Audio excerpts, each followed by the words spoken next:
Welcome back to another episode of this powerlifting journey vlog. Many of the long-term viewers of my my vlogging antics will have watched and remembered the bodybuilding season that I went through nearly three years ago. Many of you, I'm sure, will remember the struggles that I went through. Don't get me wrong, there were a lot of highs, and I certainly enjoyed, to the most part, the bodybuilding journey that I went through. However, it was a pretty massive struggle towards the end of prep. And that, in essence, got me questioning the idea of how healthy that pursuit in bodybuilding was. Now, I'm going to sort of bypass the discussion on mental health and whatnot, and I'm just going to focus on the physical aspect of bodybuilding prep. And there's one particular case study that's really interesting from a few years ago in a pro-natural bodybuilder, and the effects of bodybuilding over a 12-month period, so they did 6 months of prep and then 6 months of recovery, was so profound that it took them 6 months to recover back to baseline after bodybuilding. You are still probably thinking, well, you're doing powerlifting, Gordon, that doesn't really matter. Bodybuilding is very different.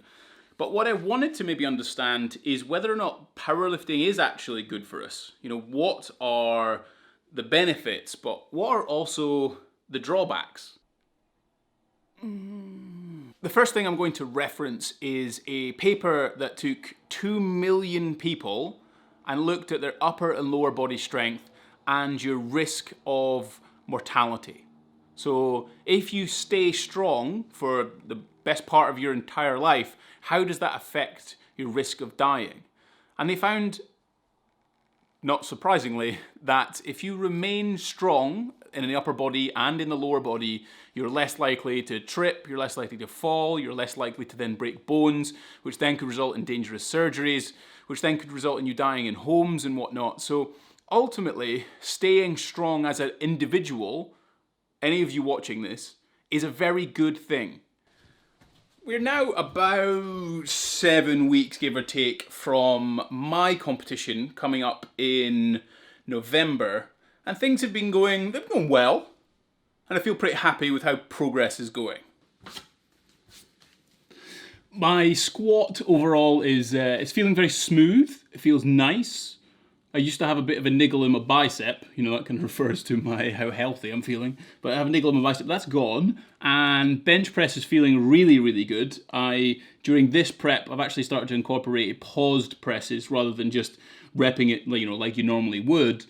And then deadlifts, still hard, still really, really hard, but get over it, Gordon.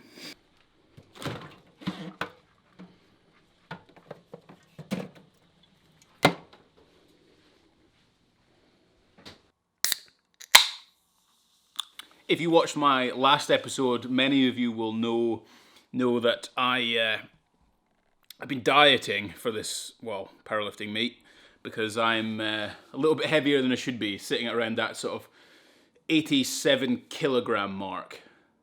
Last week was okay, it went kind of well, and that I'm trying to not do it tracking calories and just eating and just dieting and going with how I feel, that intuitive eating kind of thing.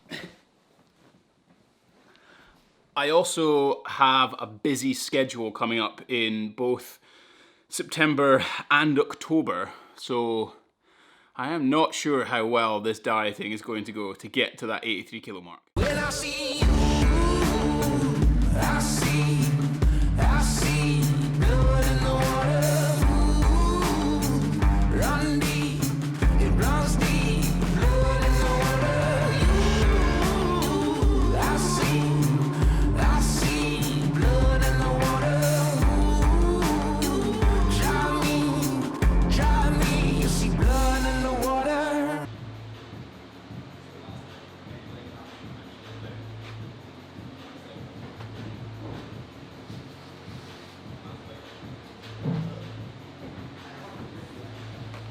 I need Fabs' help today to fix something.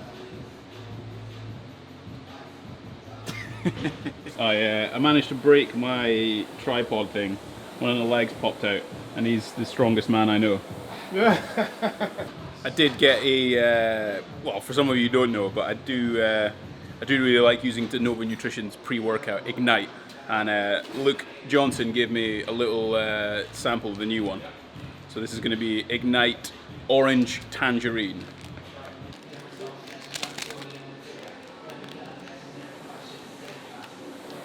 How am I supposed to get in here?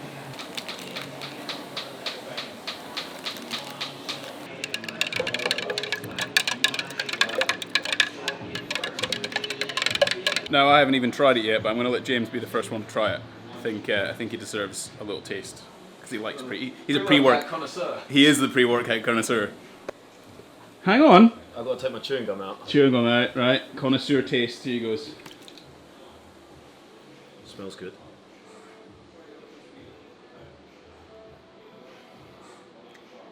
I like it. It's like when you go on holiday and you get that different flavour Fanta that you can't get at home. Oh, nice. Win. Win, nice. Winner, winner. Now we just need to get Luke Johnson to give you £1 million for sponsorship. Because that's important, isn't it? That's important in the fitness world, is to be sponsored. Johnson owes me. He does. He definitely owes me. Does he? Stag do. Okay, right. Well, we won't talk about that. Shh.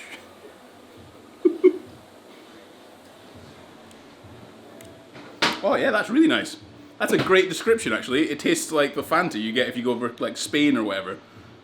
Very nice.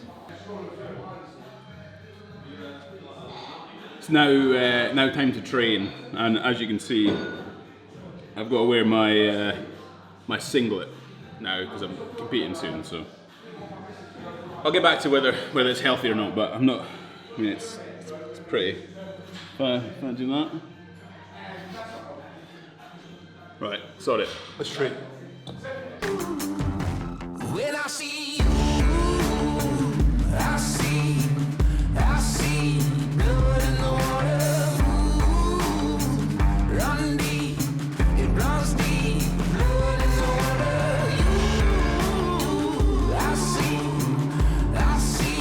blood in the water. Try me, you see blood in the water.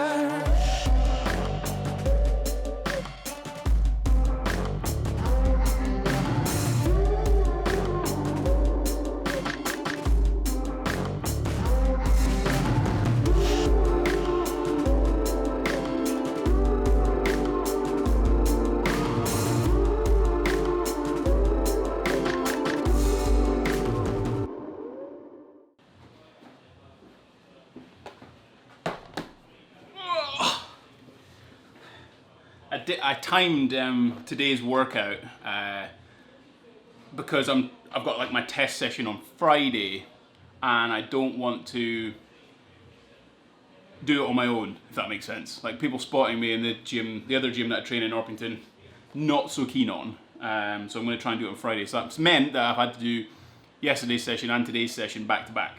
But it is what it is. Felt okay. 157.5 squats, bench 115, all good. Now I'm going to munch on some curry and then get on to my next point that's about powerlifting and health. It's a good one. It's a very good one.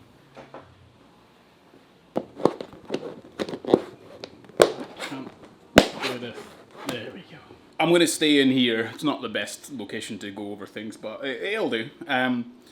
The next one's actually, it's more so for menopausal women, but men do actually experience benefits from this overall. But strength training helps bone density. Now, we know that women, going into the menopause are at higher risk of osteoporosis, so weight bearing or weight training, certainly exercise, is going to help that bone density overall. There was a case study of 2 elite level powerlifters, and they had bone densities similar to that of 20-year-olds, which is pretty phenomenal and pretty incredible. So if you kind of think about it, powerlifting is healthy from that perspective. It helps you live longer, and it helps your bones.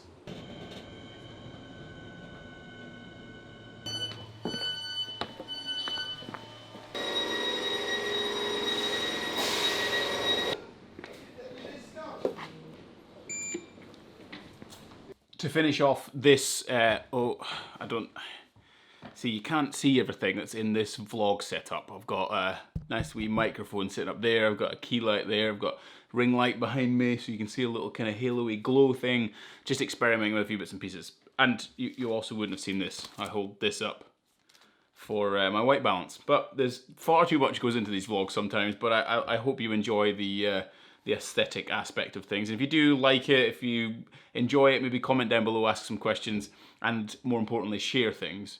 But the last aspect of this particular vlog about whether powerlifting is healthy is actually to show you that there are aspects of powerlifting that aren't healthy. There was a paper that looked at a bunch of lifters, I think over 180 odd lifters, and it found that at that time, 70% of them were injured when they were assessed on how they're getting on with their training and whether they're injured or not.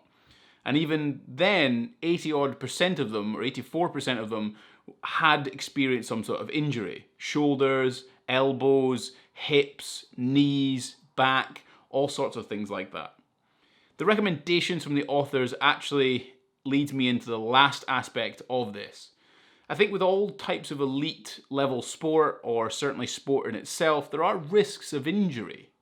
And to mitigate those, especially in something like powerlifting, is to go through that cyclic nature of lower intensities, so lower weight on the bar in comparison to your 1 rep max, higher amounts of repetitions, focusing on form and technique during those times, and also managing some of those things that might be a little bit causing issue. Certainly when it comes to things like if you have sore elbows, trying to figure out why, maybe changing some aspects of your form, looking at some of the things that you maybe aren't necessarily very good at, maybe you aren't, maybe you're shifting weight, maybe you need to fix that, do some assessments, go and speak to some physios, go and speak to some strength coaches. All these kind of things help mitigate the overall impact or potential impact of injuries that could occur during certainly peaking cycles or higher intensity phases during training. So to sum this up, powerlifting and certainly even bodybuilding to a certain degree is healthy for you. It makes you train, it helps your bone density overall, it lowers your mortality rate, it keeps you lean, and it keeps you focused when you're training in the gym. At times, you might get injured, but try to mitigate by doing those things that I just spoke about. I hope you enjoyed this next episode of the powerlifting vlog series. I do have an exciting series coming in November, which I'm sure many of the OGs who watch this will hopefully be excited about. And then there's bits and pieces in the preparation. I have just taken this secret pill that Denova Nutrition gave me. It's like a top secret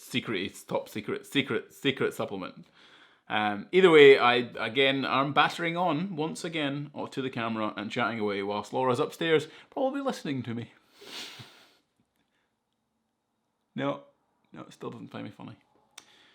Either way, I hope you've enjoyed this powerlifting vlog. We shall see you in the next one. But yeah, we're done. Now I set this up and done in 5 minutes.